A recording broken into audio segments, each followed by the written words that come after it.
Corona महामारी के बाद मार्च 2020 से ही बच्चे ऑनलाइन क्लास कर रहे हैं। पिछले साल सितंबर अक्टूबर में कोरोना के मामले कम होने के बाद कुछ राज्यों में स्कूल खुलने लगे थे, लेकिन जैसे ही ओमिक्रॉन के मामले सामने आए फिर से स्कूलों को बंद कर दिया गया था। अमेरिका की एक निजी एजेंसी बॉस्टन कंसल्टिंग ग्रुप ने यह पता लगाने के लिए एक रिसर्च की कि भारत में कोरोना के कारण स्कूल बंद होने का बच्चों पर क्या असर हुआ। स्टडी में पता चला कि 90% से ज्यादा बच्चों को पिछले 2 साल से सामाजिक और भावनात्मक शिक्षा से वंचित रहना पड़ा। रिसर्च में 80% से ज्यादा शिक्षकों ने माना कि ऑनलाइन पढ़ाते समय वो चाहकर भी बच्चों के साथ भावनात्मक जुड़ाव नहीं रख पा रहे। 49% माता पिता ने माना कि जब से ऑनलाइन पढ़ाई शुरू हुई है तब से बच्चों के न तो पढ़ने का समय निश्चित है, न सोने का समय तय है और न खाने पीने का। इस रिपोर्ट में स्कूल खुलने से बच्चों के स्वास्थ्य को खतरे से जुड़े सवालों का भी जवाब दिया गया है और सबसे बड़ा सवाल यही है कि क्या स्कूल खुलने से बच्चों को कोरोना संक्रमण का खतरा नहीं बढ़ जाएगा।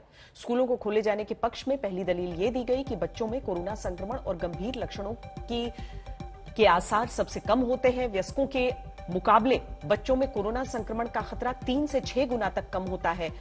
दूसरी बात यह कही गई कि पिछले साल के मध्य में जब पंजाब और महाराष्ट्र समेत कुछ राज्यों में स्कूलों को खोला गया था तो स्कूलों में कोरोना संक्रमण के बेहद कम मामले सामने आए थे।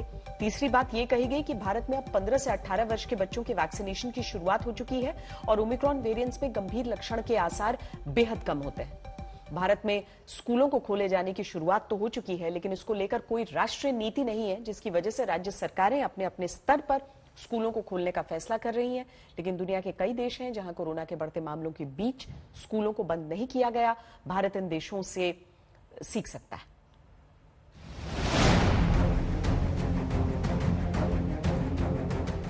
पिछले 2 साल के अनुभव से सबक लेकर कई देशों ने अब कोरोना के बीच स्कूलों को खोले रखने का फैसला कर लिया है, लेकिन हेल्थ और सेफ्टी के नियमों के साथ।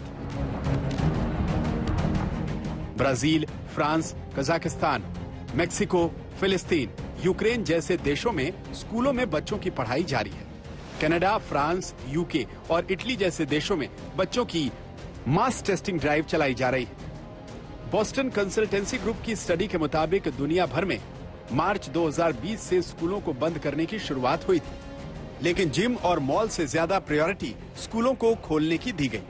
ऑस्ट्रेलिया, जापान, दक्षिण अफ्रीका और यूके जैसे देशों में साल के 70 से 90% वक्त स्कूल खुले रहे।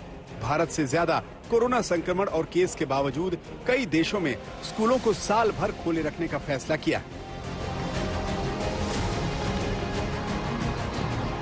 यूनेस्को ग्लोबल डेटा शीट के मुताबिक मार्च 2020 से अक्टूबर 2021 तक स्कूलों को सबसे ज्यादा वक्त तक बंद रखने वाले देशों में भारत का नाम युगांडा जैसे देशों के साथ आता है।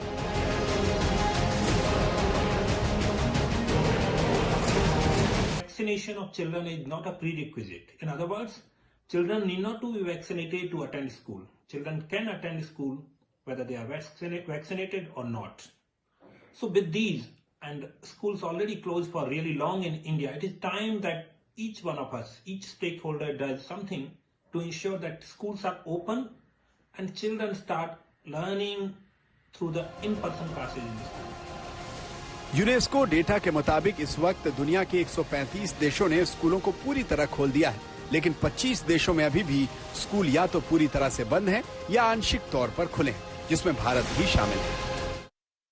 यूनेस्को ने ऐसे कई देशों का सर्वे किया जहां पर पिछले साल की तुलना में इस साल सिर्फ 25 ऐसे देश थे जिन्होंने स्कूल पार्शियली बंद किए थे। पिछले साल 40 ऐसे देशों ने स्कूलों को ऑनलाइन लर्निंग में कन्वर्ट कर दिया था।